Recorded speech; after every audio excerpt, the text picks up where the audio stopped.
Welcome to the Winged Wheel Podcast, the number one source for news, analysis, and discussion on the Detroit Red Wings, the NHL, and all things hockey.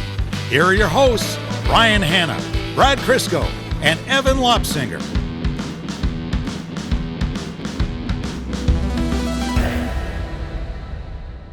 Man, if Marco Kasper didn't score in that first period, I was so worried that we were going to get into an actual Winged Wheel Podcast night goalless curse, because we went the calendar year 2024 with 0 goals. I was like, next episode's with Max. He's going to let us hear it if they get shut out 3 times in a row. For all the sold out events and stuff, the team's not going to want to do these anymore. Like, this is tough, but thank God for Marco. Well, I knew it was a Winged Wheel Podcast night when there was 2 fights in the first 10 minutes, because it had to be an homage to Evan. I manifested those, that's people always wonder where the Patreon dollars go. That is what you get. So you're welcome. Believe it or not, the DeBrincat bribe was more expensive than the Watson one. DeBrincat's always ready to go, but Evan he had like a pay to win thing, or he paid a little bit extra for Watson to get that judo throw at the end or whatever that takedown was.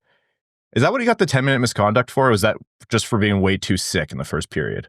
I could only assume that's why, right? They don't announce it. They just say 10-minute misconduct. They don't talk, about what they saw, but that's the thing that he did that would make sense for it, right? So what happened to the game I love?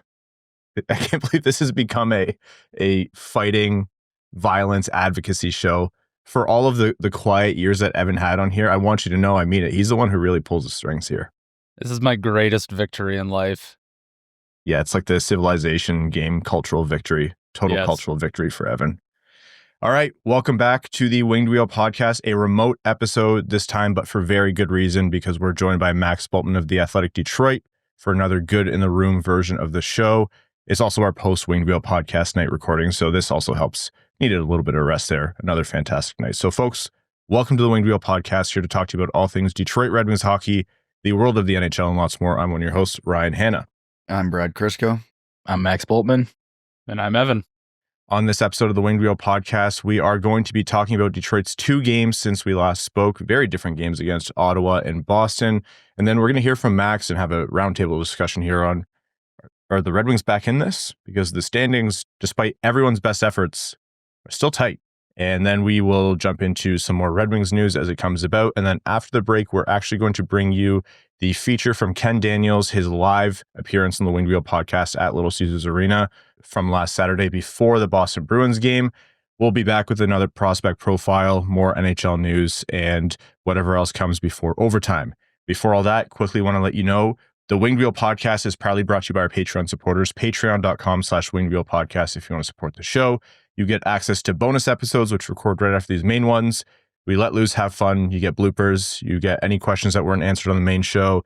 You get story time with Evan. Max is joining for these as well. It's always a great time. You also get access to the Winged Wheel Podcast Patreon exclusive Discord. Additionally, you're automatically entered to all of our giveaways.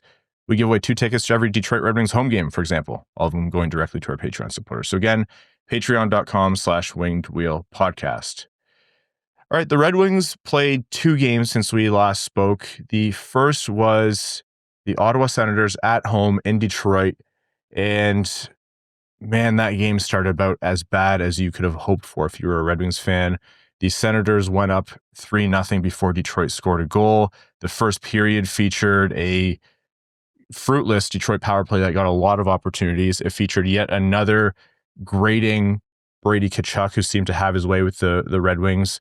Simon Edvinsson dropped the gloves after he was initially jawing with Stutzle, and Tkachuk stepped in. And all in all, missed calls. All in all, it was just like whether or not you were team, you can still make the playoffs, or team, this season's gone. It was a very kind of doomer first period for Detroit, which ultimately decided the outcome of the game, as it was a 4-3 victory for Ottawa in Hockeytown.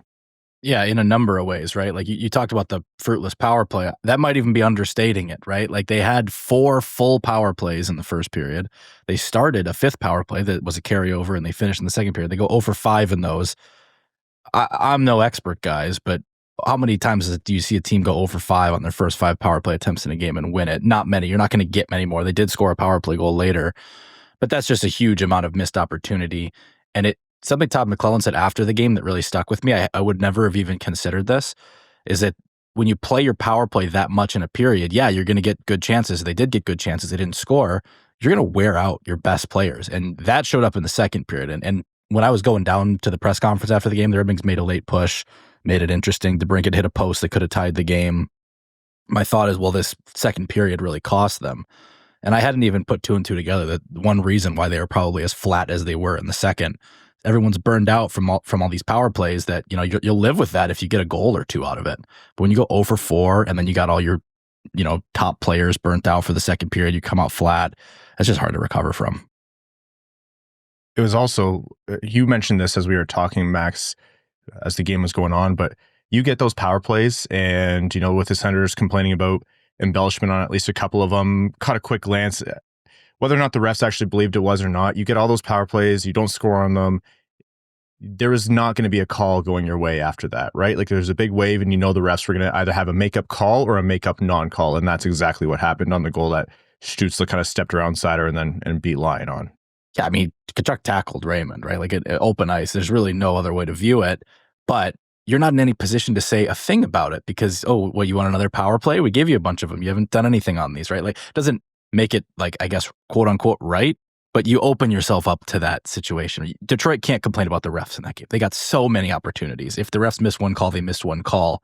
What did you do with all the opportunities you had? And that's ultimately the way I see it. Doesn't mean that, Tkachuk should be allowed to tackle and then kind of push Raymond's head into the ice, which that's certainly how it looked to me. Maybe one of you guys saw it differently, but I don't know what you can really even say about it when you're not making good on the chances you had. Yeah, you're exactly right.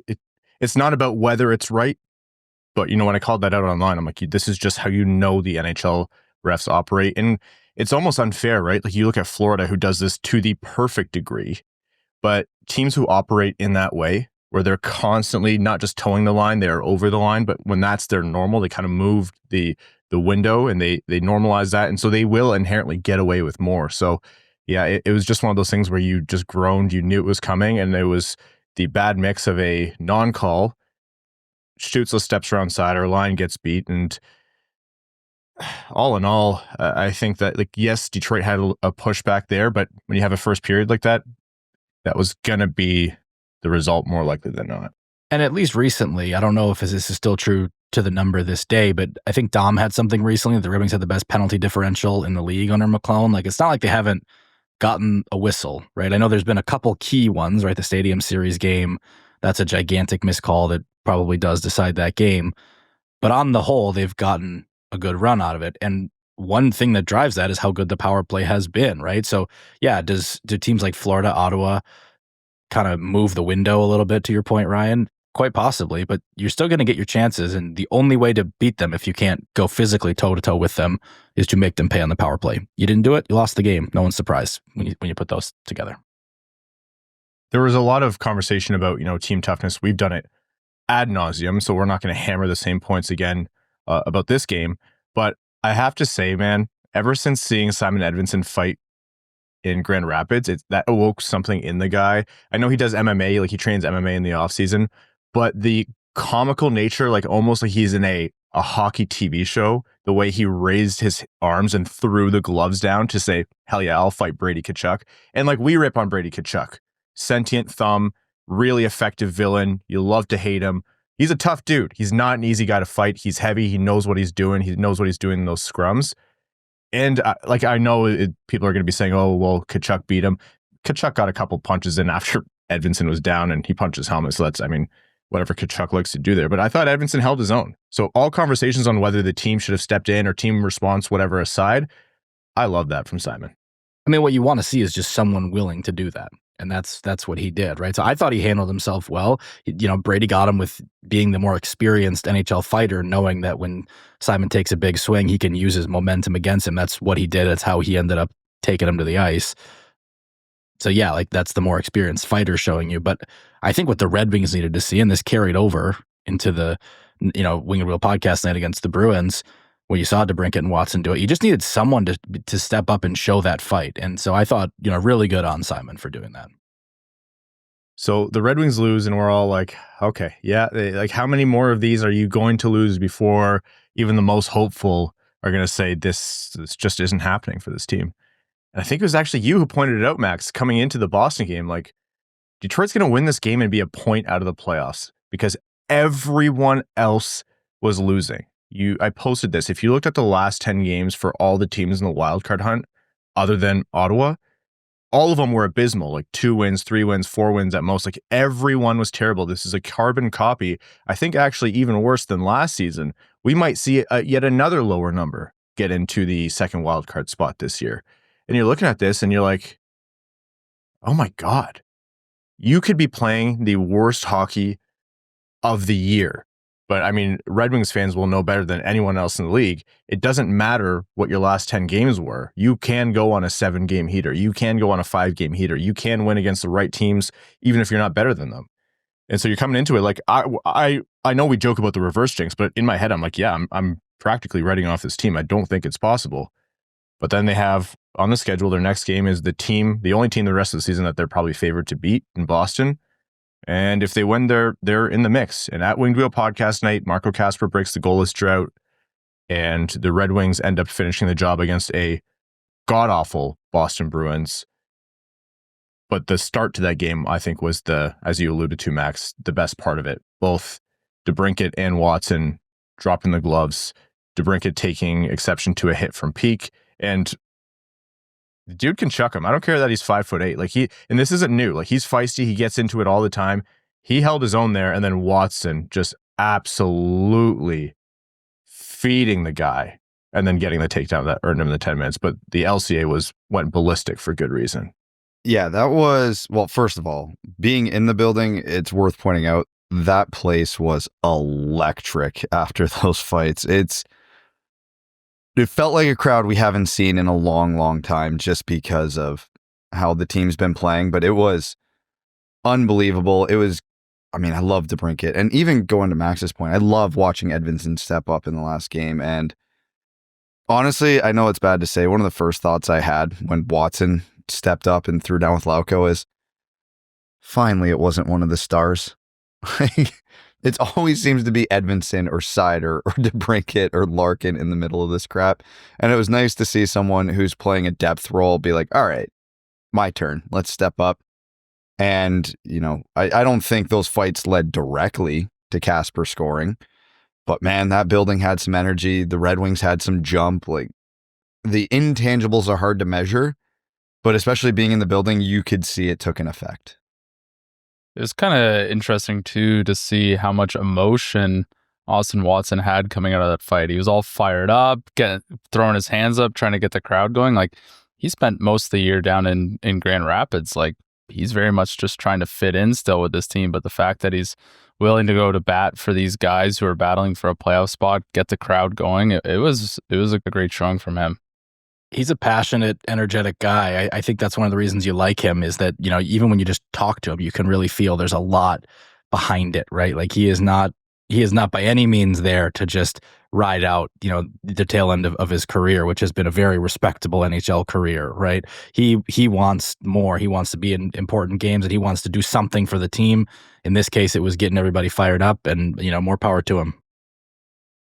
I remember when we were walking away from the media scrum after that one Griffins game, Max, I said to you, like, holy, that was the first time I'd ever, spoken to him in person. And he was like, you can tell why he's the juice in that Griffins room. And I agree that, like, he's wanting to fit in on this Red Wings team, but it wasn't surprising to me to see him at some point in this stint up with the team, take that role of injecting the energy. And I mean, you're going to hear in our conversation with Ken at the live show, it's not necessarily that the Red Wings needed to fight to win. But I think Brad put it well. Like, they showed the fight, they showed the energy to that crowd, and especially after a tough loss against Ottawa, where it was again Brady Tkachuk and the Senators at points having their way with the team, you want to come out with a good response. Was Boston the same as Ottawa this year in the standings? No, but that's another, divisional opponent. That's an original 6 rival. It's weird watching the Bruins without Brad Marchand, and that looks like a listless team.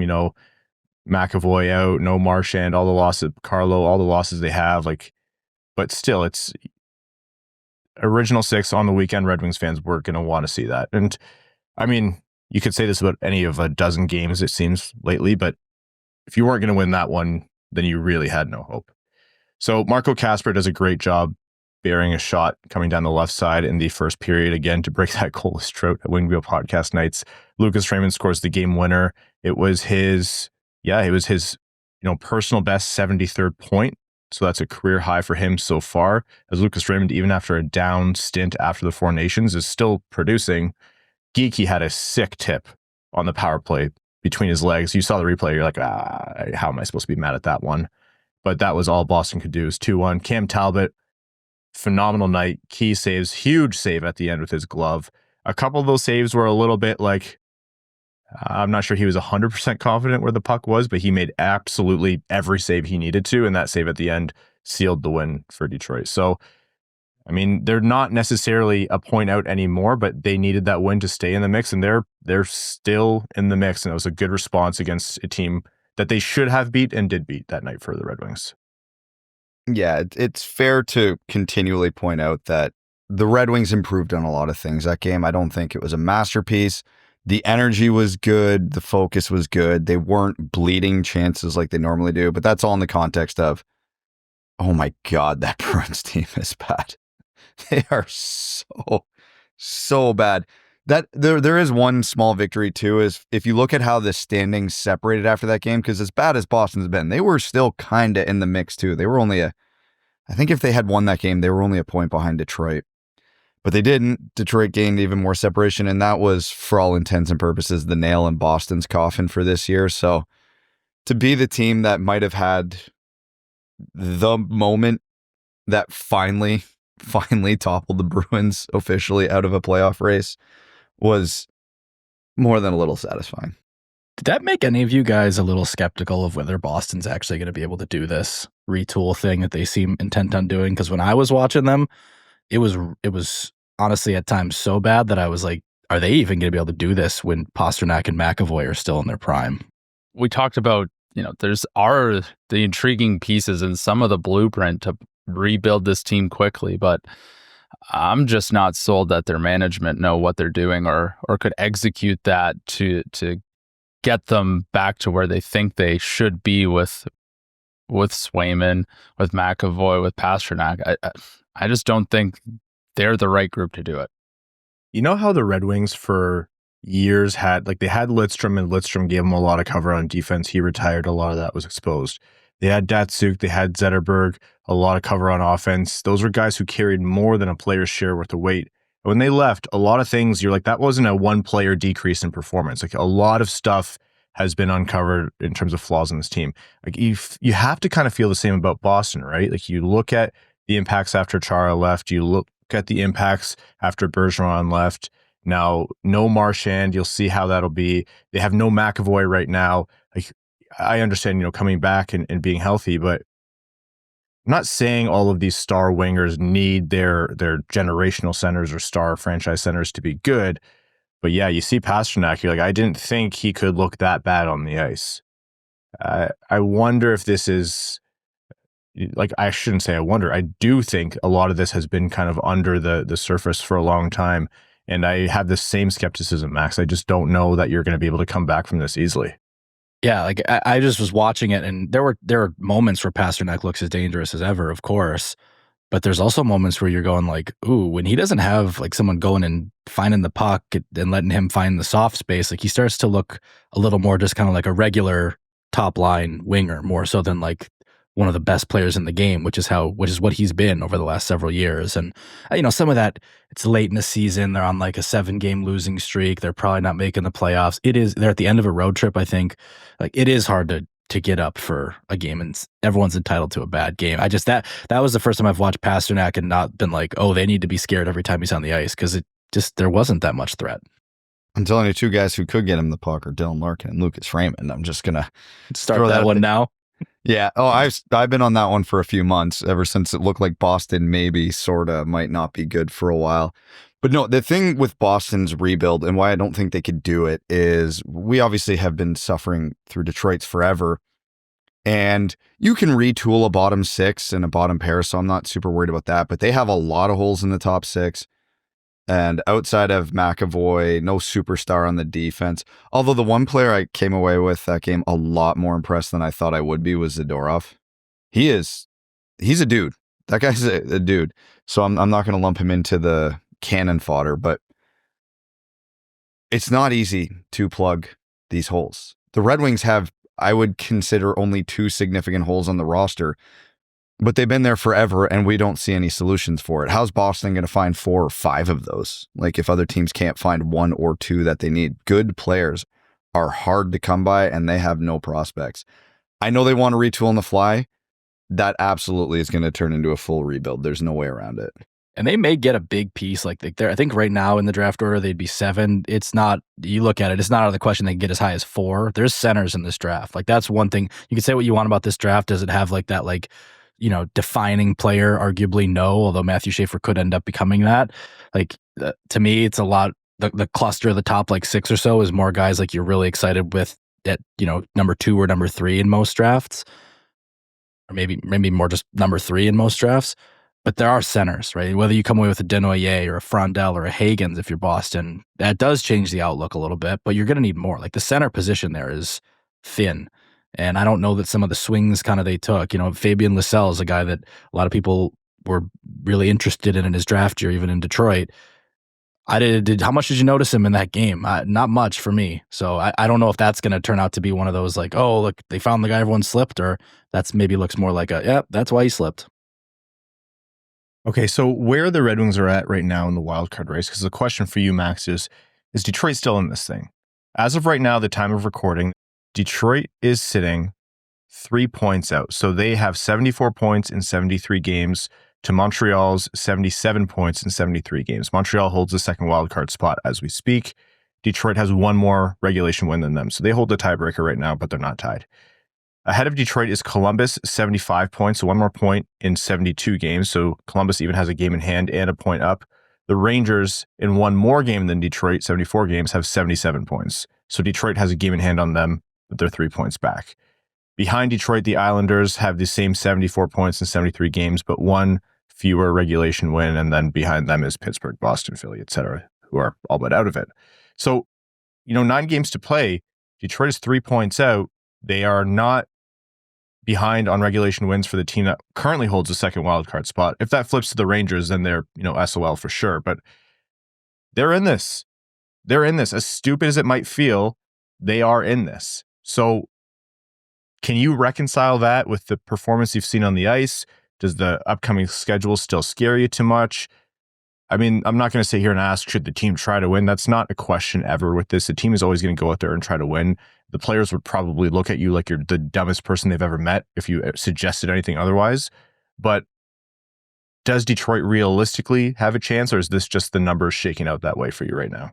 Yeah, it's actually not, you said like reconcile with the play on the ice. That's actually not even what my issue is, right? Like I think for a lot of the losing streak, they were doing better than they were getting rewarded for in the standings. Like, you look at their underlying numbers, they should have had a lot better, luck and success and whatever in the month of March than they did. Not like amazing, but I think that was at least a 500 March in terms of how it looked.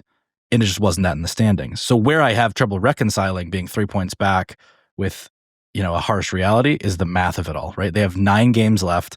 It is the hardest schedule in the NHL by a mile. Like, there are times where you can say, oh, they have the toughest schedule in the NHL, but everything's within, a little sliver and it doesn't actually mean anything. Not in this case, right? Their opponent points percentage the rest of the way is .612. Number 2 is .579.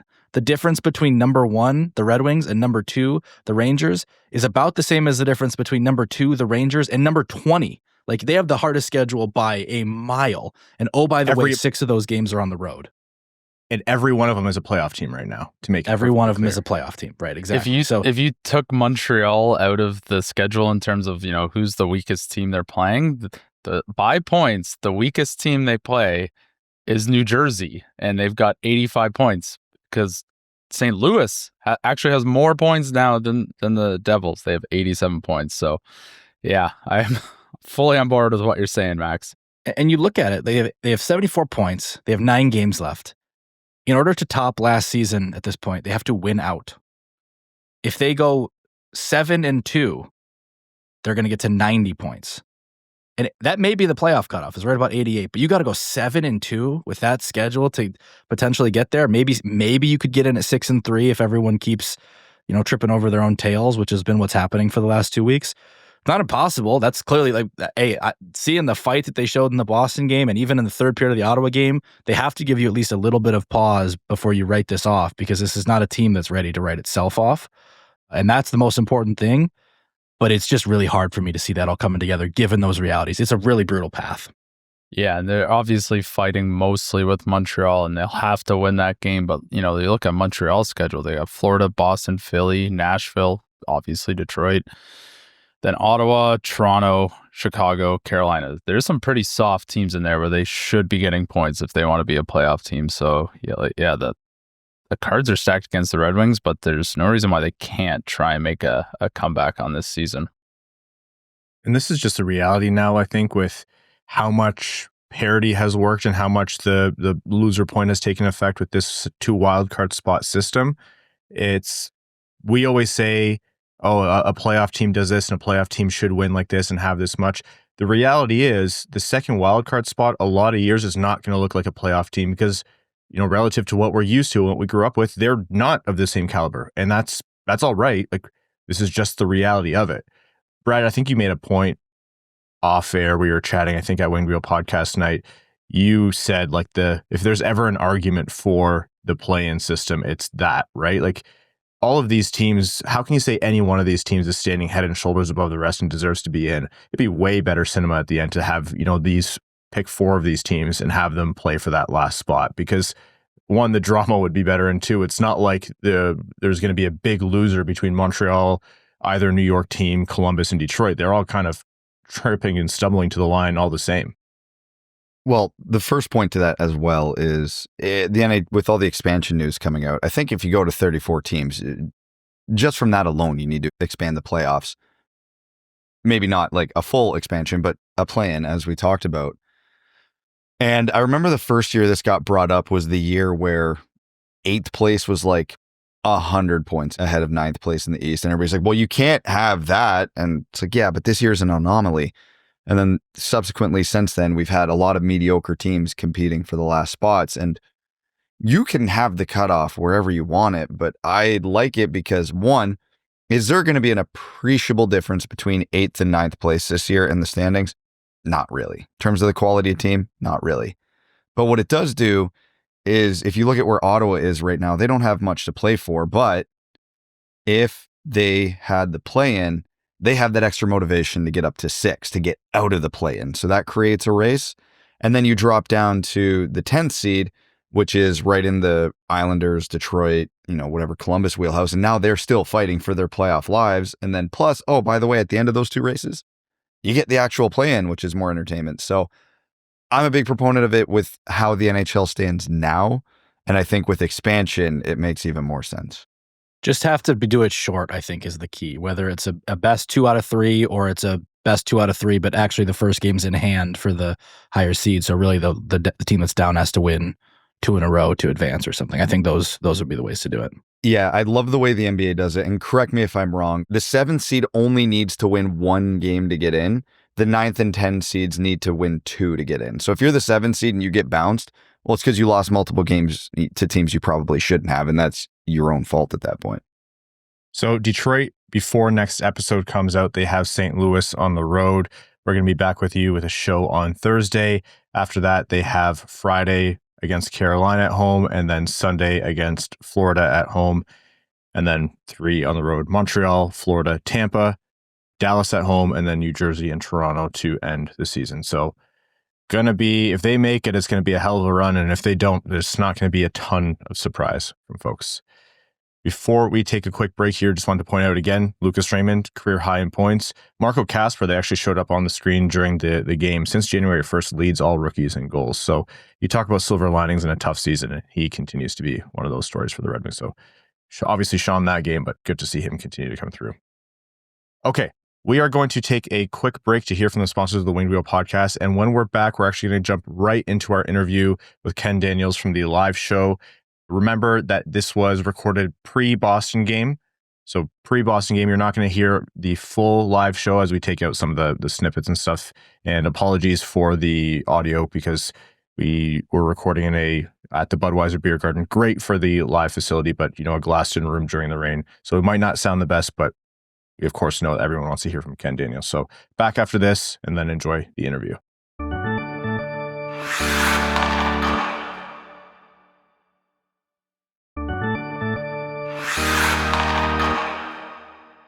All right, so let's get on the Red Wings. It feels like pre-trade deadline and post-trade deadline has been two different seasons. So, Ken, we haven't had a conversation with you on the show in a long time. You just made a face. Let's start at the trade deadline.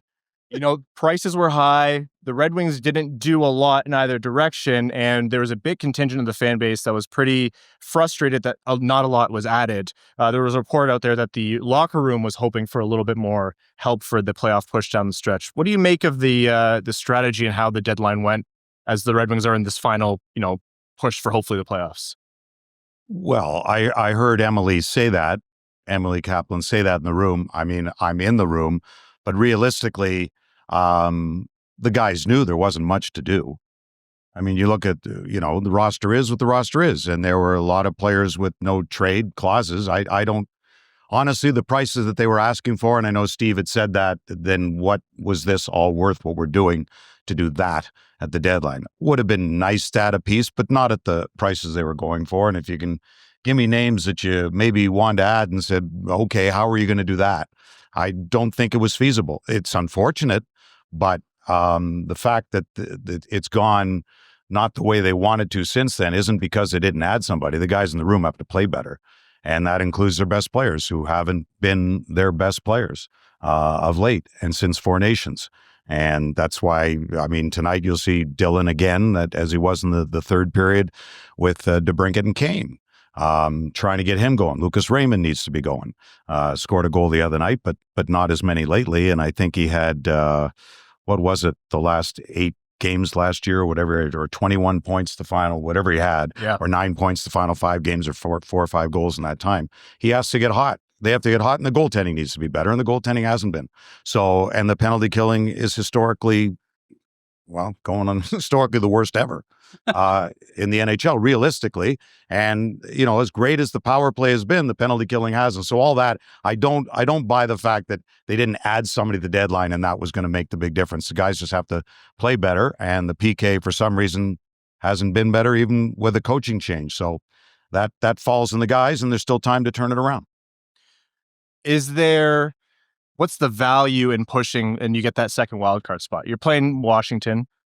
Is there an inherent, there's value. Benefit? Sure. Playoffs. I mean, you can say anything can happen. I guess it can. Al Michaels said it in 1980, right? But we've seen teams come in from 8. Where was LA? They were in 8th. Yeah. So you can do it. It's not impossible. So anything can happen, but there's value for the fan base. There's value for the guys in the room going forward. There's value for Edvinsson. There's value for Seider. There's value for Raymond. Only one player remains from when the Red Wings last made the playoffs on this team, and that's Dylan Larkin. So, they'd like to do it in this building. There's value to that, just to do it. So there's value. Just get in if you can. But again, it wasn't the trade deadline that did this team. The guys just have to find a way and get better and get goaltending to be as good as it can be. We've been talking a lot about off-season on the show, and part of it's been like we want to reverse jinx things. Like we don't want to focus on the playoff push because, again, the results haven't been there, and somehow they're still miraculously in it. Talking about the off-season, we're looking at, obviously the big name out there is Mitch Marner, but also is there a Gavrikov type? Is there a specific position, or do you see this as something where the Red Wings are close enough where 1 or 2 moves could move them into that next kind of tier of teams next season? It's possible. It depends on the guys that want to come here too, and who they're playing with, and what is going to open up. There are also offer sheets. I mean, what St. Louis did, and Edmonton knew they were in trouble, because I spoke to people in that organization a couple of years ago saying they better get Broberg and Dylan Holloway signed, or they're going to be in trouble. And sure enough, they were in trouble and didn't get them signed. And then St. Louis came in with 2 offer sheets. And look how that worked out. And Holloway's, I think, making $2.3 million, and he's going to score, 30? I don't know how many goals he has. 26 goals, 36 assists right now? Yeah. And Philip Broberg, I remember saying to Ken Holland when he drafted Philip Broberg, and if I'm not mistaken, he went 8th in the 19 draft when Seider went 6th. And we were all surprised. Let's be honest. None of us had heard of Moritz Seider. We just didn't. And we didn't even know if it was Seider or Seider. We weren't sure how he was saying his name. But, and when Steve drafted him 6th, and I remember saying Kenny Holland after, I said, who's going to be better, do you think? Broberg, your guy. He said, I don't know, maybe. No, he's not. But Broberg is a pretty good defenseman, and I think he was playing behind and didn't really get a chance, although he's pretty good in the playoffs. And then Holloway was playing behind great players there. He just wasn't getting an opportunity. So good on Doug Armstrong to make the offer sheet. So in answer to your question, I think offer sheets are very viable. Not maybe from Detroit. I don't know. I don't know how Steve thinks in that regard. But for some teams, that's the way to go with a rising cap. So there will be changes for sure, but in what direction? And players wanted to come here. Who are they playing with? I think Detroit is a great hockey market. I could see Marner coming here if they were interested. Sure. So there's a bunch of teams sort of hanging around the playoffs right now. Anyone other than Detroit inspire any confidence in you to seize that spot? No. Confidence? No. The Islanders are losing badly this afternoon to Tampa. They lost. It was 4-0 when I left, but I think, well, I had thought Montreal, and I still think the Canadians could be okay if Montembeault gets hot. But I think Columbus, their comeback win last night when I couldn't believe it, and I'm looking at it, Vancouver's up 3-0. This is great. Then I see 3-3, then I'm seeing 5-3, and then I'm seeing 5-5, 6-5 disallowed goal. I'm going, oh my God. It was a crazy game, and Columbus has Monahan back now. Branson's back now. Sillinger's back now. If Merzlikins steals a couple of games, I think Columbus, just their story is remarkable this year in light of what happened with Johnny and how that team has rallied. If it weren't the Red Wings to get in, I'd love to see Columbus do it. Just for the story, and I think they need it. That's all. A few weeks ago, and Ryan alluded to it already, we started our prospect profiles because we wanted to hopefully reverse jinx this playoff push for the Red Wings, because usually when we do something, the opposite happens. It worked, not in the way we thought. The monkey paw curled and everybody just started losing, not just the Red Wings. So I just want to circle back to that.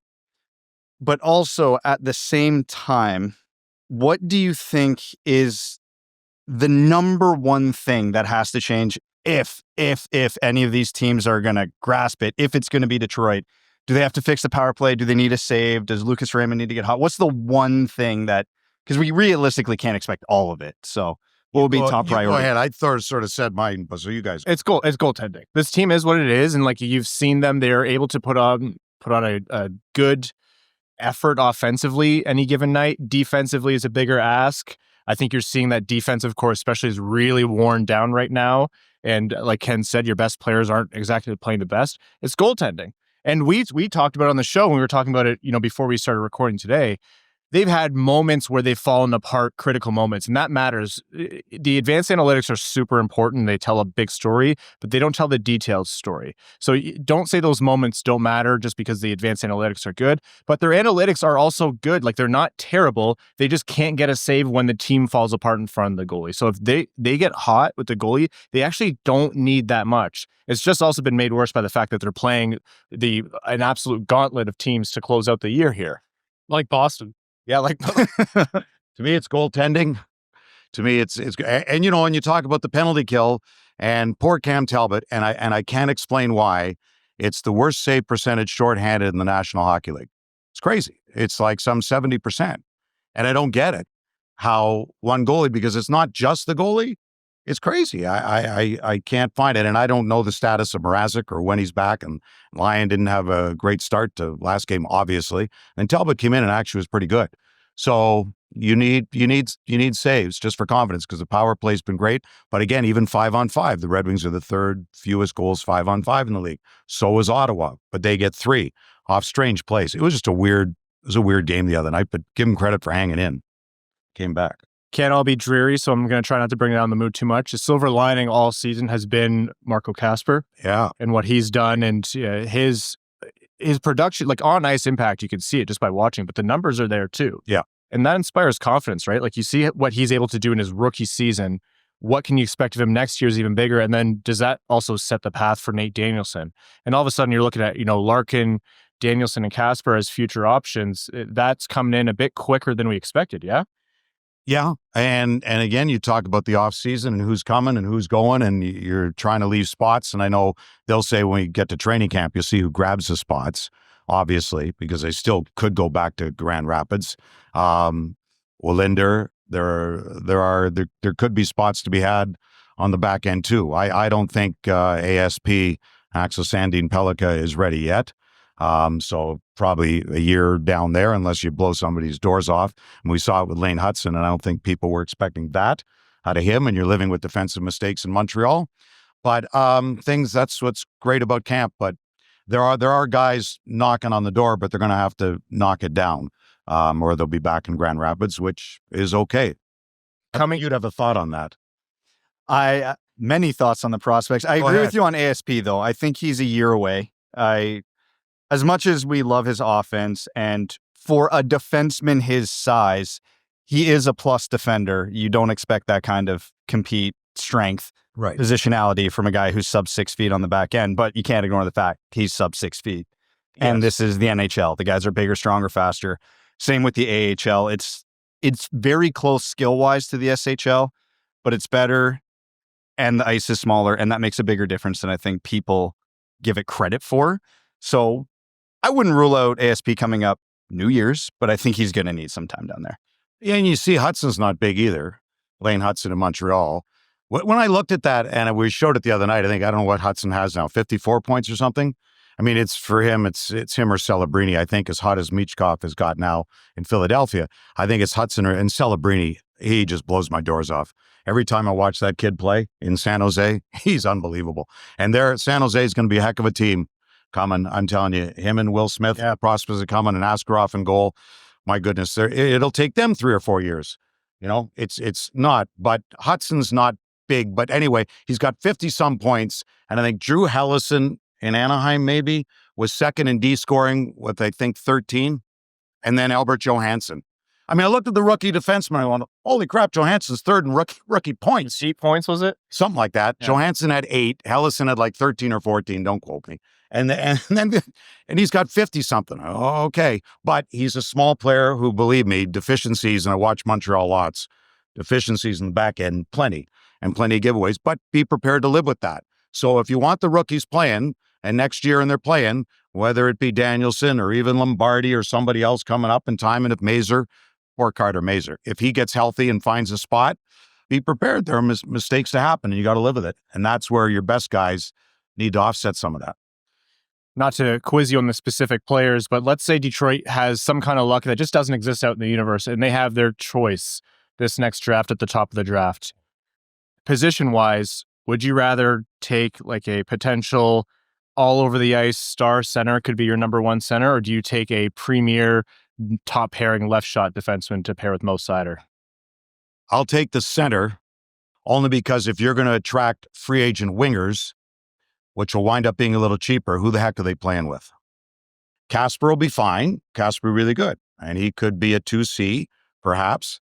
But if you got wingers coming down the road, who are they playing with down the middle? And Dylan's still great, but he's not getting any younger. So he's fine in a one spot. Very good. He's a great center.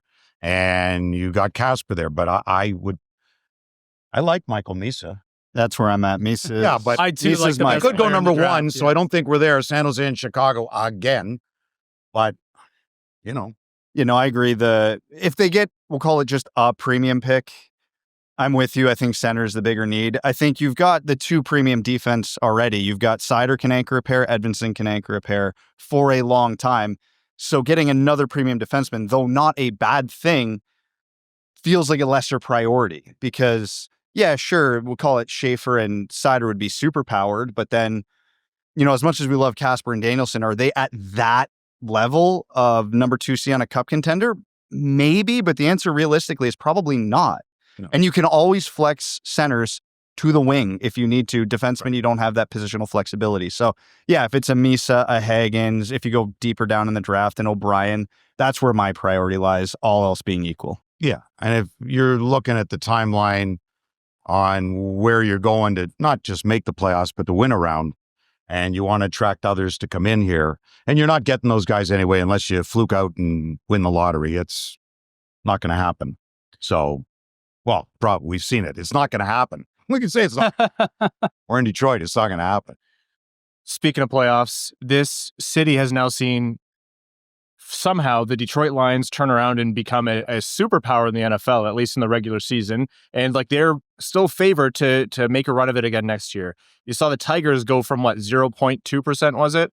Yeah. To the playoffs. You now see the Pistons who have tripled their win total this season. That, I'm not going to ask if it has. That has contributed to the fan base's kind of impatience with the Red Wings. Do you sense more of a pressure organizationally speaking, hey, we can't be the last ones out. It is terrible to be fourth of four in this market, or is that not really as much of a factor as it seems from the outside?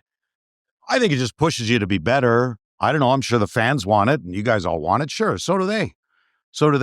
But I don't think you're going to do a move just to make a move and be a one-off to get in, and it screws you for the next 5 years. I don't think that's the way to go. I mean, Steve said it. Then was all this worth it? There's more pain than, Mike Babcock said it when he went to Toronto. There's going to be pain.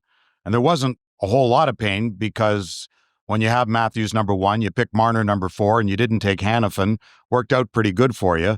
And now, whether Marner stays or not, and they haven't won anything come playoff time. They have good regular seasons. So would you be happy with that? I mean, Toronto hasn't won anything since 1967. I mean, honestly.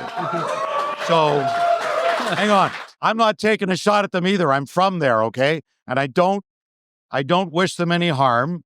I think Berube is a better coach for them to get the most out of them. Might be fine. I think they are a lot better team because with Tanev and guys that got on the D end, as much as Morgan Riley hasn't had a good season, they're a much deeper team. But still, would you like that? Get in every year and you're out the first round?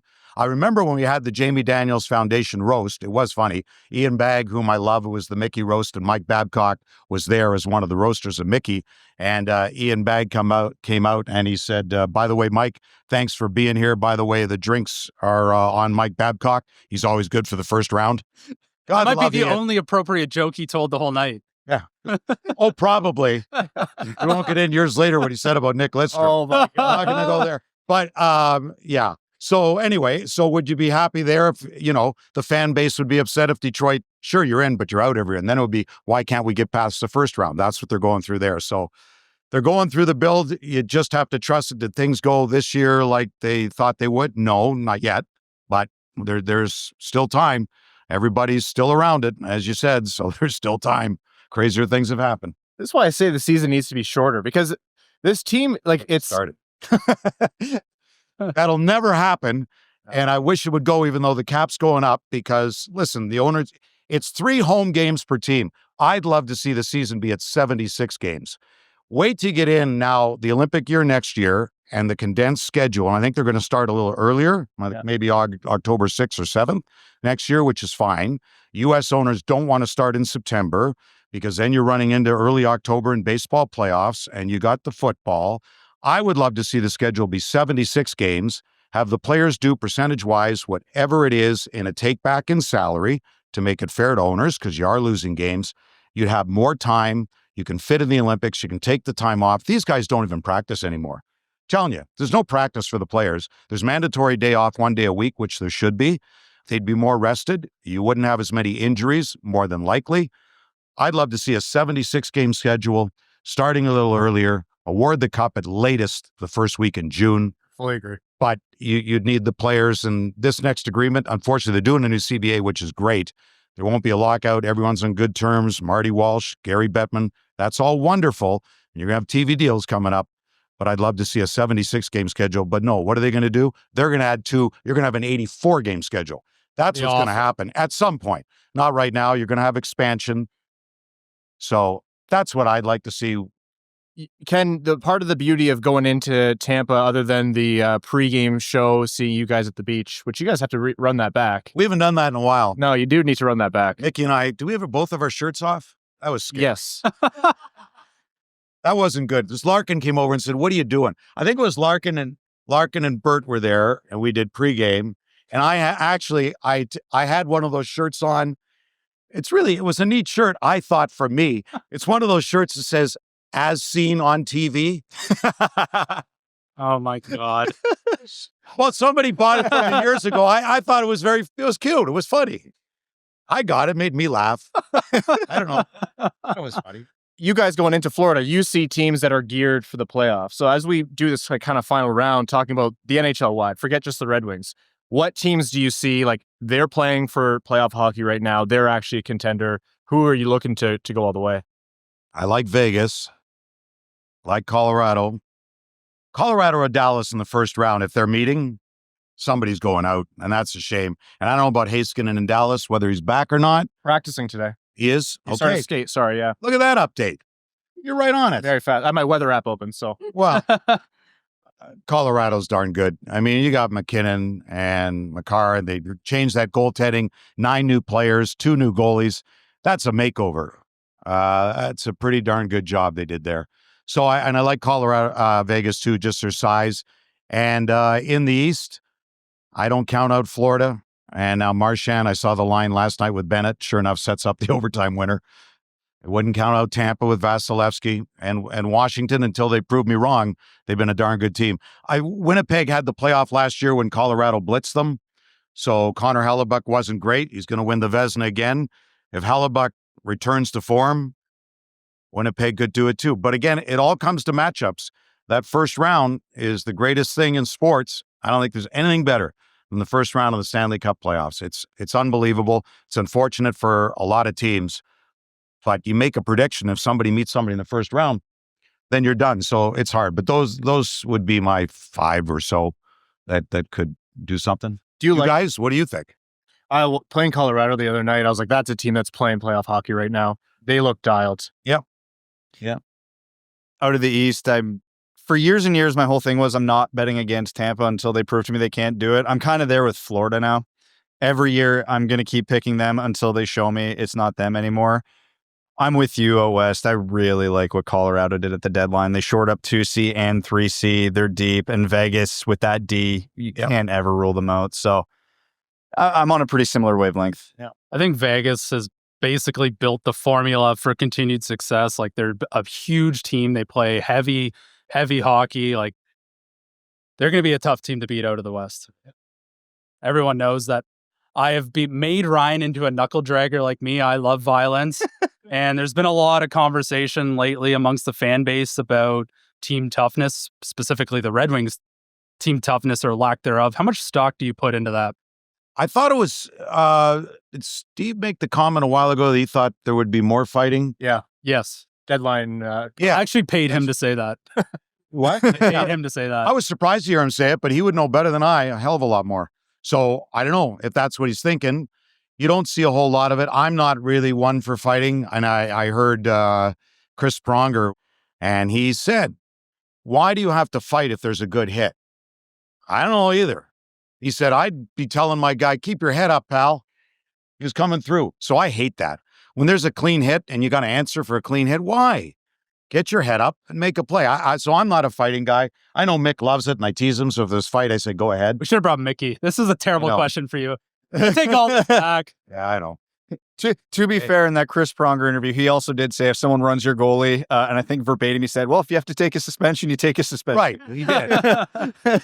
That's right. I remember Ozzy telling me when he was in St. Louis, and he said, who the F is that 13? It was Datsuk. He'd never seen him before. He wanted to kill him.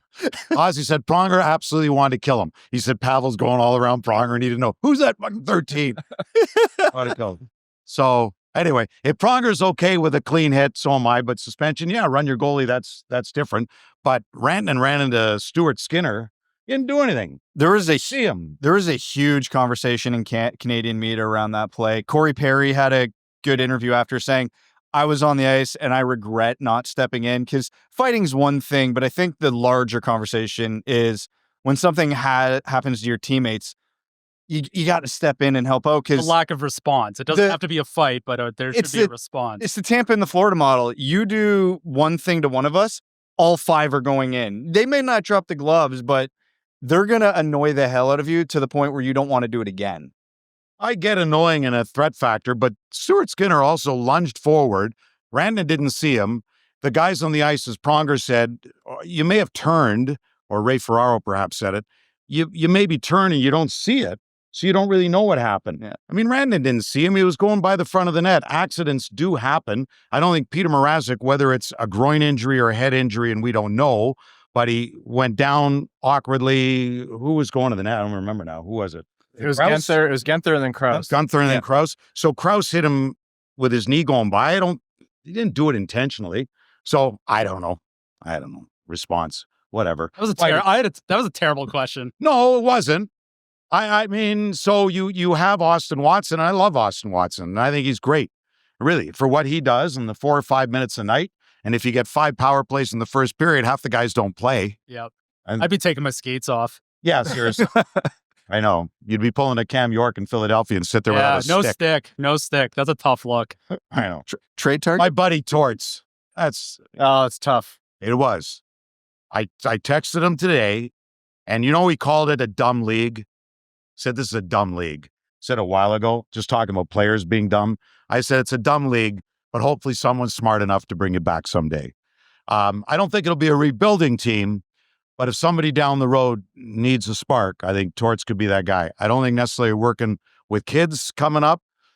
He always strikes me as the coach that comes in and fixes organizations, just the chaos that's happening in the organization, or he's the coach that takes the team over the edge. I don't think he fits any other real mold at this point. Oh, so he's going to Buffalo then to fix some chaos. Well, He's got to fix a lot. If he can fix Buffalo, he deserves the Jack Adams for eternity. I love him because he's honest, and say what you want about some players not loving most do.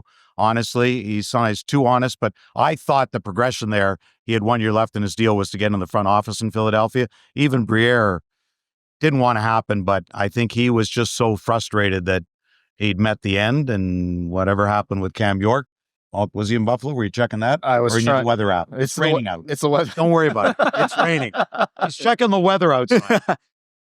But even to Torts' credit, Philly didn't have a great season this year, but last year everybody had them pegged as a lottery team, and they went right down to the wire with Detroit too. They outperformed That was their problem. expectations. Yeah. See, just keep going through the draft. Torts always has an expiry. Yeah. He's always been that way. His message is great at the start. It galvanizes a team that has a chip on his shoulder, but So did eventually Babs. once there's... we can... Well, I don't know if we want to have that conversation today, but... Let's do it. Well, that was a really early expiry date in Columbus. Yeah. But Mike Babcock had an expiry date too. Might see that with Peter Laviolette with the Rangers, depending what happens in that crazy place in the offseason. So I don't. Torts could be a guy I could see back with the Rangers for sure. Torts v. Brooksy round 2. Oh no, Right? that's not happening. I mean, Back I with could New York? like if I could pick a team that it would fit, that would be one of them. Brooksy. That's only a problem for him. No, we all deserve to see those press conferences. What about Chicago? You think Torts and Connor Bedard? Connor Bedard's been around a few years. Might be okay. He's not coming in as a rookie. I don't know. They're a young team. You're right. Yeah, they're a young team. Yeah. It's tough because I actually wanted to, like when you said about Babcock, you think about it, and I do think that someone's going to take that risk again with the Torts or the Babcock or someone, because it's like, I think Eisman was right. I think that's the way this league is trending, and it's not about the four nations, but it's about what Florida has done. It's a copycat league in Florida in the Tkachuk style game. That's what teams are going to want to emulate. Like the players are different today. How it used to be and how coaches come in and handle players who need to know why on everything before you didn't even talk. As Wendell Clark told me when he got here in the trade deadline, I think it was 99, when he came in, and Wendell, I said, "How was Scotty?" And he said, "I don't know. He never spoke to me." So, but now players want to know why. They're not scared to go to the coach. And I think that's where Todd McLellan's really good. He may be more hard on players than they were used to under Newsy, and that may come too. I mean, Todd was hard. You go back and watch his press conferences when Connor McDavid was young and calling out players there. And you have to do that, but you pick your spots, but he's also very approachable. But players today are different than the old days in the hard line, like Babcock and Torts. It's a different group today. It is. All right, last bit here before we wrap this up. Ken, you and Mick are constantly rated as the top broadcasting duo in the NHL. Thanks to fans.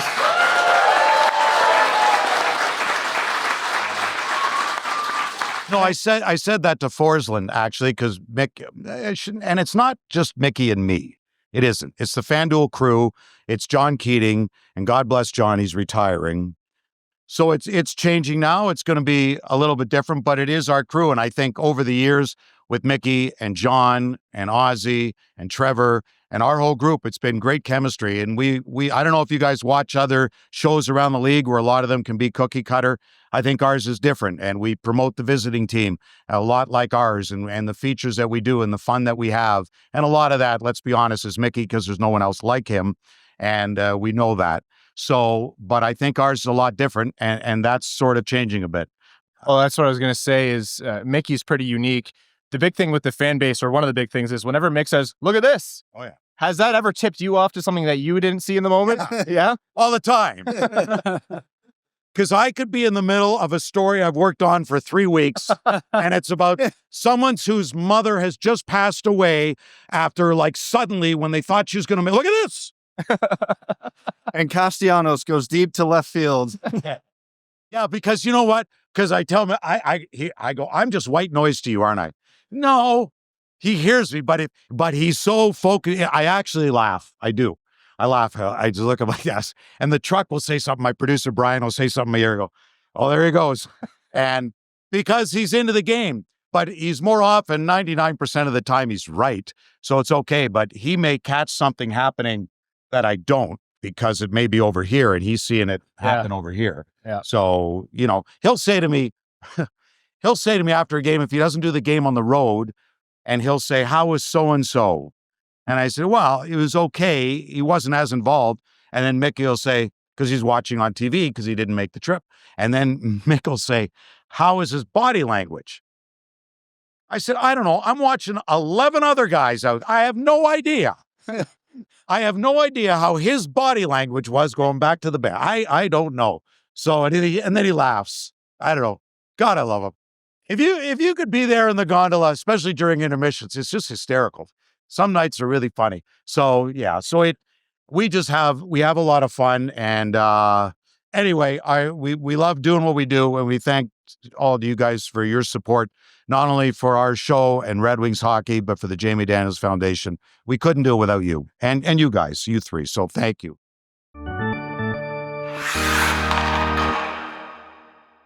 Welcome back. That was our interview with Ken Daniels. Thank you, as always, for his support, for showing up to Winged Wheel Podcast Nights, and all your support in supporting the Jamie Daniels Foundation.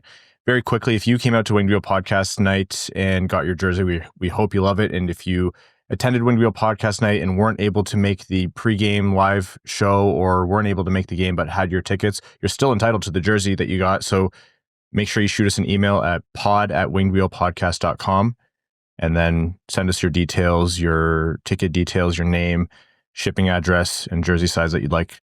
We'll verify your ticket, and we'll make sure we get those out to you. So you can still get your jerseys. Those turned out incredible. We'll show them off in studio when we're back next episode. All right, Red Wings news before we actually jump into the prospect profile. Skellefteå wins, MBN and ASP. So Michael Brandsegg-Nygard and Axel Sandin-Pellikka continue in the SHL playoffs, which means their jump to North America, be it Detroit Red Wings or Grand Rapids Griffins, is delayed and or less likely for just that much longer as Skellefteå continues to power forward. Disappointing, but yeah, if you were hoping for Sandin-Pellikka in Detroit, that feels like a dagger for that hope, right? It's not impossible. I don't know when that next series starts, but if it goes any more than 4 games, all of a sudden you're looking real hard up to try and find a way for that to happen. Yeah. Grand Rapids still looks possible. Grand Rapids does still look possible, who clinched their Calder Cup playoff spot. So excellent to see as the Griffins continue to move forward there. And maybe that's how it goes for them. But for the Detroit stint, if it was likely before, it sure isn't now. Speaking of Swedish players, today's prospect profile, and I have to practice making sure I say the right Eklund, but Victor Eklund of Djurgården is today's prospect profile, often brought up in the same vein as Frondell for obvious reasons. Whether he's on the same tier or whether he is an approachable pick for the Detroit Red Wings is a conversation to be had, but nevertheless, one of the top prospects, definitely one of the top Swedish prospects in this draft. So Max, we'll start with you. Who's Victor Eklund, and how do you like his game? Yeah, Victor Eklund is, well, in addition to being the brother of William Eklund, who fans will be very familiar with, honestly, a pretty similar player to William Eklund. And I think that starts with the skating and the motor. Those are two things that really stood out to you about William Eklund in his draft year, and things that I think are very important when you're talking about the draft, certainly for the Red Wings, right? And he's a player that has top 6 skill. He's got a phenomenal shot. That is one of the first things that pops when you watch him play.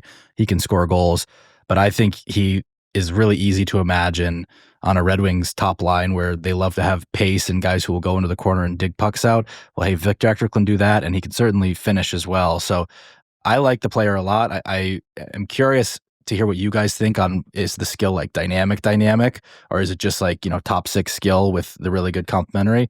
But I don't particularly even, that the answer one way or another isn't going to sway me on or off of him, because I really like him in general. But that's the thing I'm most curious about. So I like the player a lot, like for all the reasons you laid out, the completeness of his game in terms of the compete, the motor, the shot. I have some questions on hockey sense. I don't think his hockey sense is elite, but I don't think it's bad. And yeah, he's got that grit, that sandpaper that, we've been clamoring for. I do think this skill is a question at the NHL level.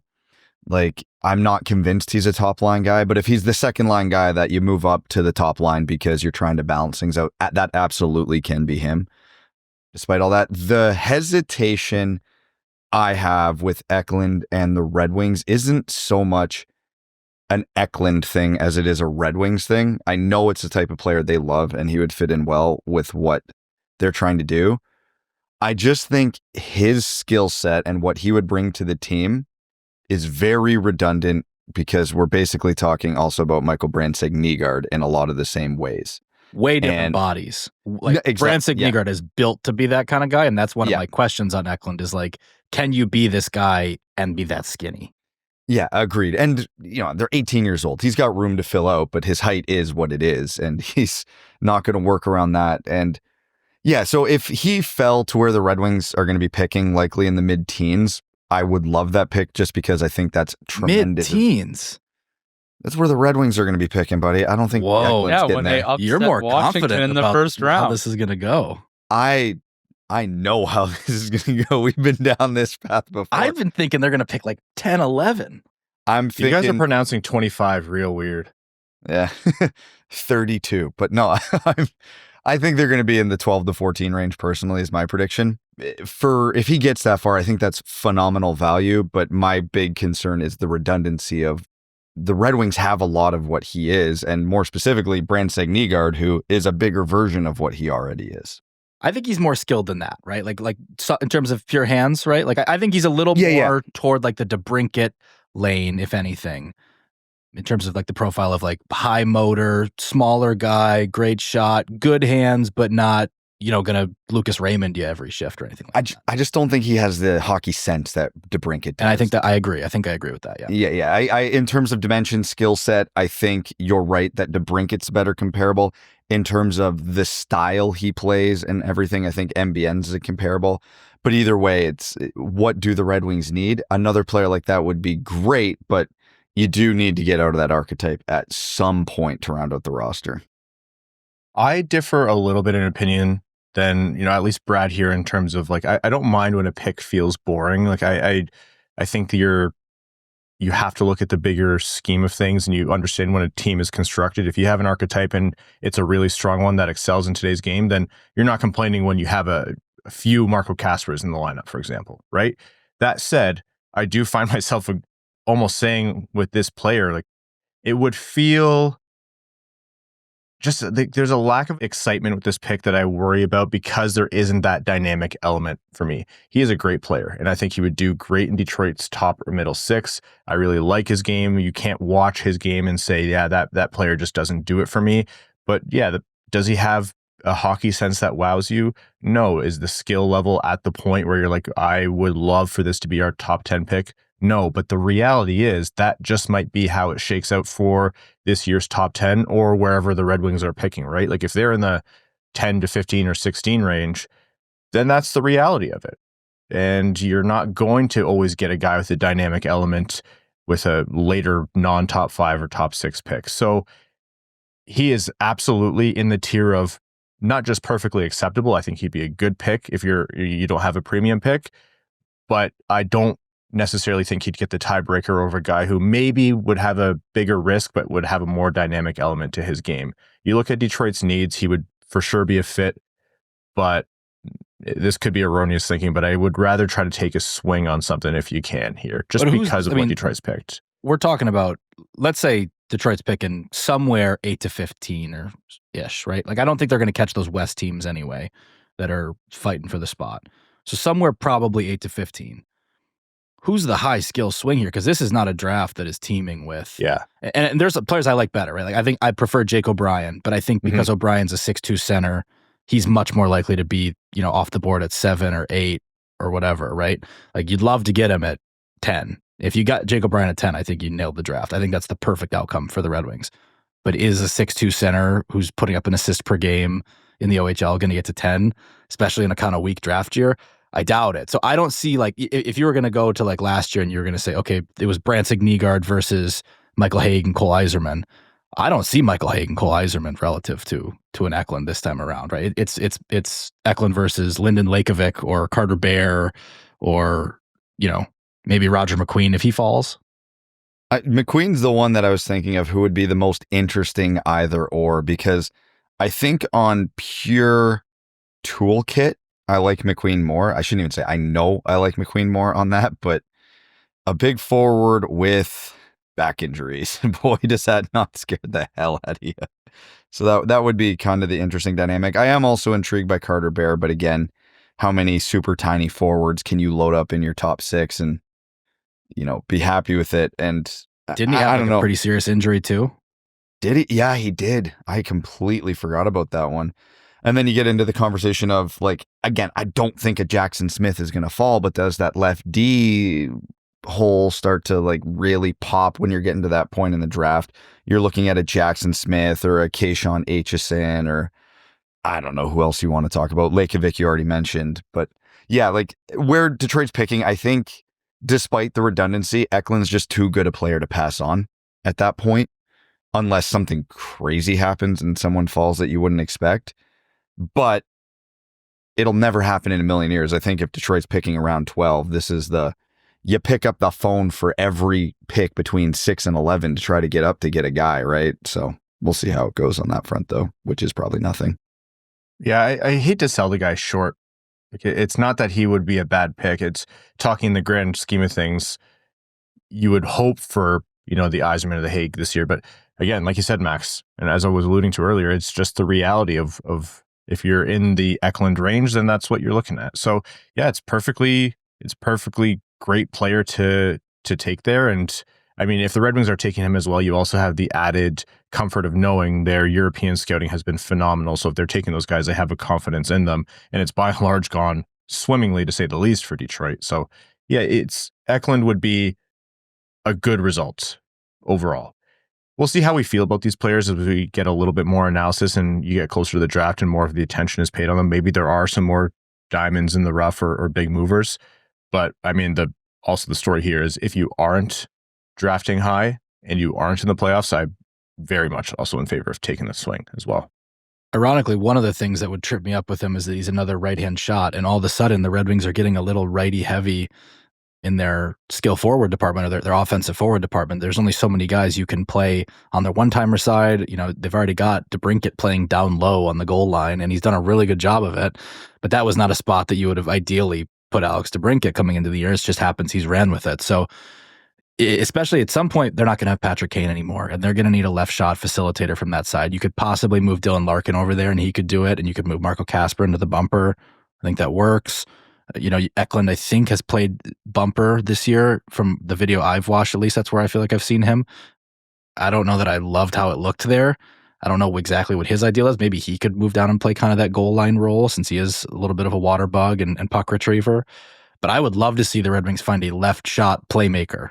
I just don't know who fits that description in this draft. Like, to me, that's a left shot playmaking forward would be the home run pick. And I don't see that guy. Max Plant has loved everything you just said. True. There's going to be a Max Plant feature soon. It might actually be on Max's next Good in the Room episode. Okay, that is Victor Eklund, his prospect profile. More of those to come as we chug along here. And then before overtime, one piece of NHL news. I think we have to talk about it.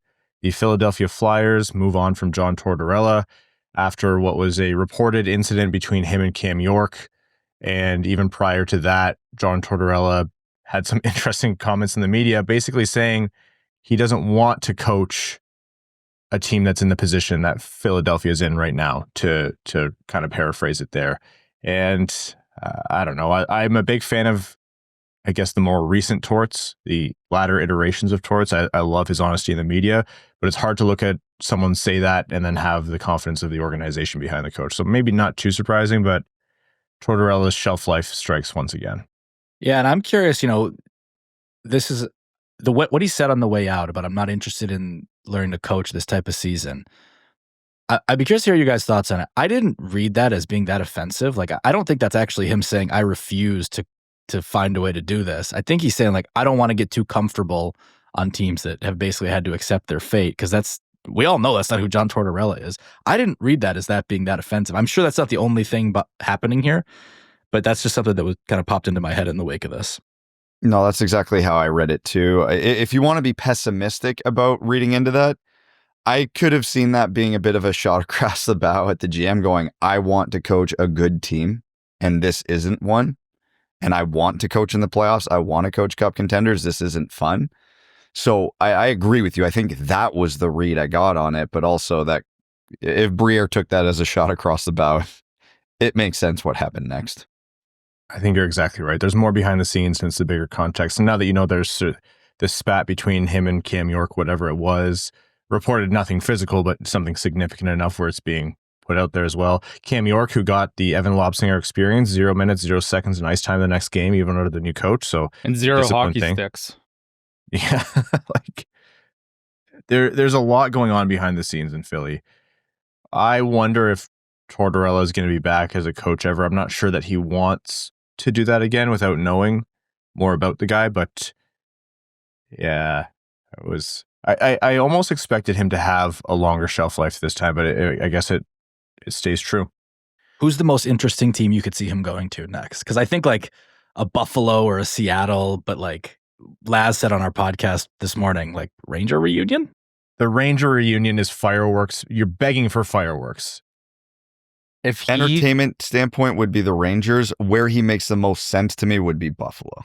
If he can bring Buffalo out of the rot that they've been permanently in, put him in the Hall of Fame. You rename the Jack Adams Trophy to the John Tortorella Trophy, because if that's what if that's the thing that gets them back to being relevant, that would be insanity to me. Okay. Folks, we're going to take a quick break to hear from the sponsors of the Winged Wheel podcast. And when we're back, the final segment of the show. Back after this. We're going to overtime. Overtime is brought to you by our Patreon supporters, patreon.com/wingedwheelpodcast. Again, the giveaways, the Discord, the bonus episodes, and the bonus episodes. Since the last one that you were on with us, Max, we've actually discovered that Evan knows a shockingly small amount about, like, not just pop culture, but things that define the zeitgeist around the world, and Evan just doesn't know about them. So you're going to get a huge kick out of this one. All right. The one I did not know, I think that's a stretch to say it changed the zeitgeist of the world. It did. No, okay. No, You know, hey, let him finish. Let him finish. I want to hear. I'm done. Max, do you know who Casey Anthony is? Of course. Ah, damn it. That backfired.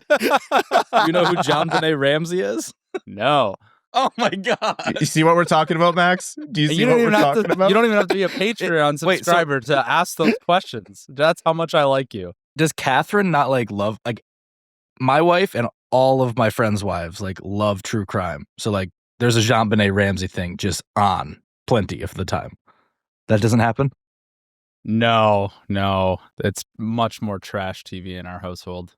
Max, I need you to know this guy is a brick wall in terms of information coming in or out. Like, there are things that I will say to Evan, I'm like, hey, tell Catherine this, or like groundbreaking stuff that happens, and we'll be talking to Catherine later. She'll be like, Evan never told me that. Wait, do you know about Balloon Boy? We did Balloon Boy with him. We actually we asked him about Balloon Boy. Yes, I do know that one. All right. So that is a free sneak preview of what the absolute unhinged BS that happens in our Patreon exclusive. Okay. All right, let's get into some questions from our Patreon supporters here. Arrowwolf91 says, Berggren's stat line from 2022-2023, 67 games, he had 15 goals, 13 assists for 28 points. This year, he has 66 games, 10 goals, 9 assists, 19 points. They go on to say, I'm confident we found his ceiling. Should we bother offering him anything in the summer? So, yeah, what is Berggren's future, and is this his ceiling? Well, I don't think it's his ceiling because we've only ever seen him play 12 minutes, but yet I haven't seen anything that makes me motivated to play him more than 12 minutes, right? So it's like, can he be more than this? Of course he can, right? He has a great vision. He's a skilled player. He's shown a little more willingness to kind of go into some areas of the ice. His shot's better than it was when they drafted him. It's not like Berggren hasn't improved in those 2 years. I just think that there's other guys who have improved more, who bring more to the table, right? Like, could he be a playmaker if you needed him in a pinch in the top six? He could. Although it's worth noting they have had a spot in the top six that they desperately needed someone in, and he does not seem to be what they want there, right? And I don't know if that's because of the skating, the forechecking, what.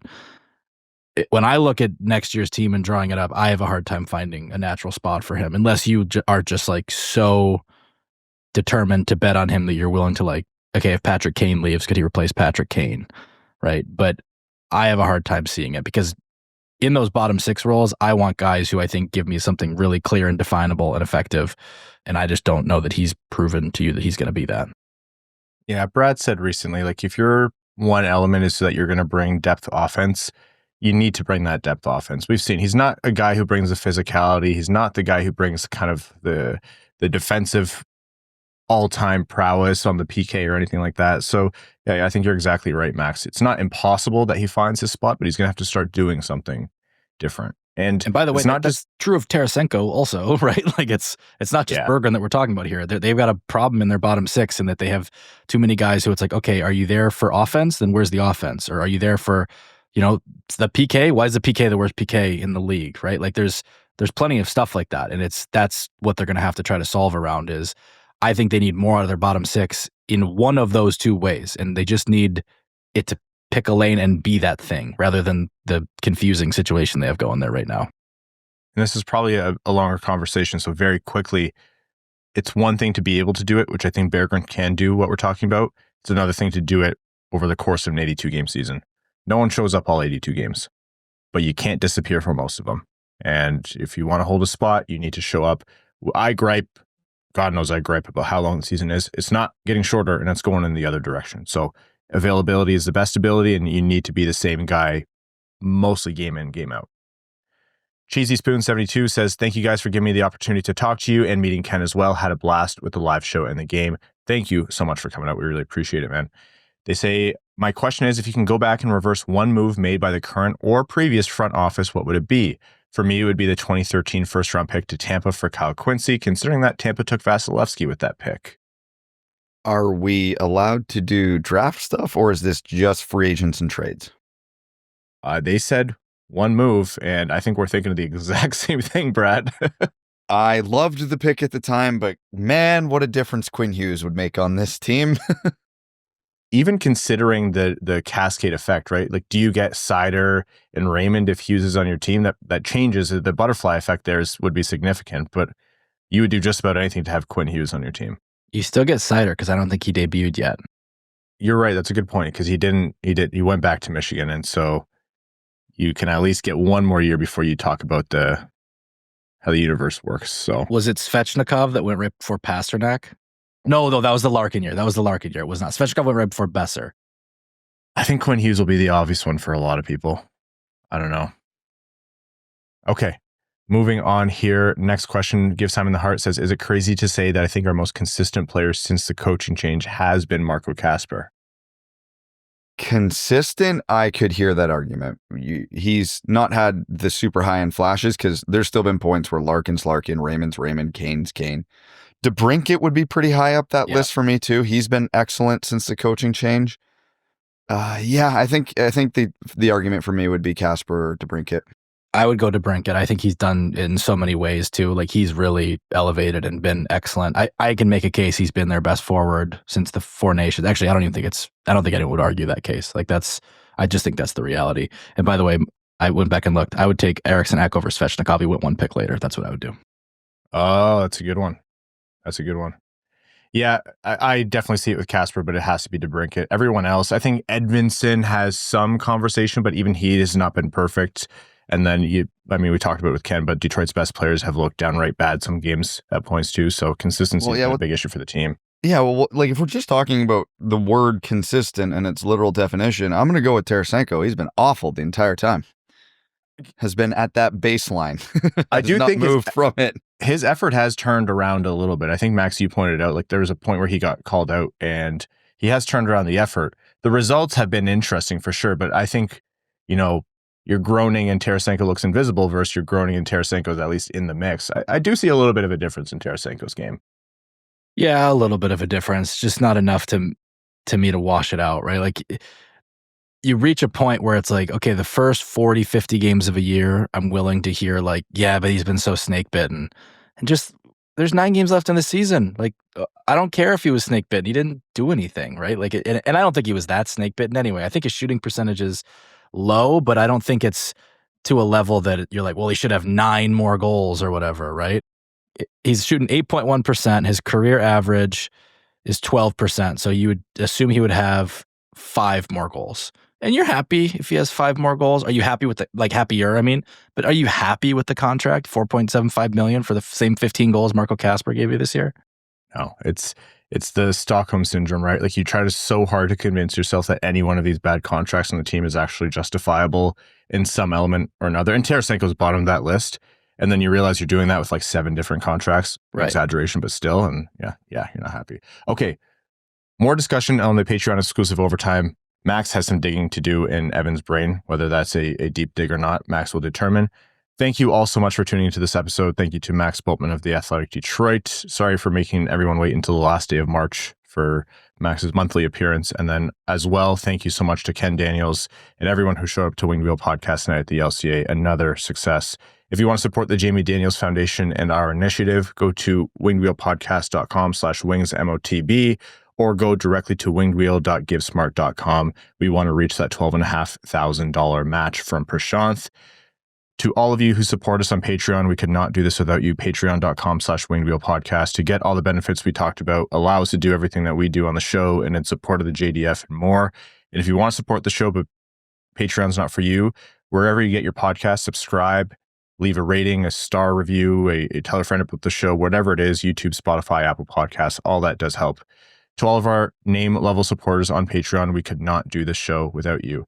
Arjun Shankar, Yves Bartels on behalf of the Sarah Grant Foundation, Aikfer, THL Champ, Samuel Soderholm, Icon, Glenn, Brabham, Sea Lion, Matthew M. Rice, Adam Rose, Adam Zuiza, Admiral Matt S. at the Cheesebag Navy, Alex Toger, Anna Sleeman, Asher Killian, Beer League Legend, Best James Bond, Carl Brutina Nanaluski, CB55, Citizen High Five, Clip Clop Nene, Connor Scovey, Craig Kibble, Denny's Gamer Girl, Derek Enstam, DJ Denton, Eric Hill, Give Blood Fight Probert, Goose Looney's Drinking Club, Grand Rapids Girly, Griffin, God Creatives, Hatrick Sandine Pelika, Hockeytown Love, Hockeytown Matt, Hassam Al-Qassem, Jay Gollum, Jacob Turner, James McLean, aka Jambo, Jeff Pridemore, Jennifer Morris, John Ingalls, Jonathan Miller, Kaylin Wood, Lunchbox, Mark Hernandez, Marty, Matt Keeler, Matt McKay, Michael Edlund, Mr. Kuzi, Now I Have to Learn How to Click on a Macintosh, Oompa Loompa Pekkanen, Podgy713, R.A., Richard Perkins, Roy Donk, Ryan Britt, Sam Bankson, Slim Smitty Cards, Stephen Ortlieb, That's What I Appreciates About You,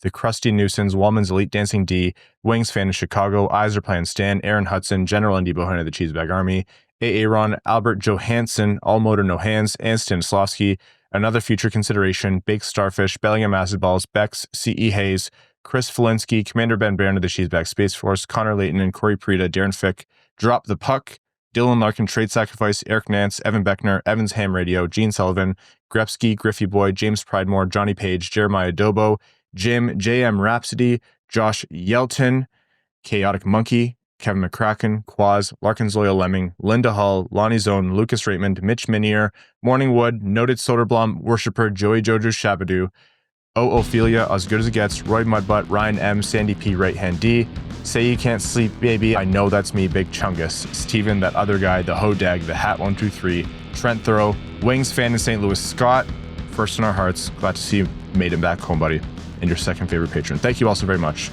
We'll talk to you midweek. Thanks for tuning in to the Winged Wheel Podcast. Be sure to visit wingedwheelpodcast.com, where you'll find links to subscribe to the show on Apple Podcasts, Spotify, YouTube, or wherever you get your podcasts. You'll also find ways to support the show, like Patreon, official podcast merchandise, and more.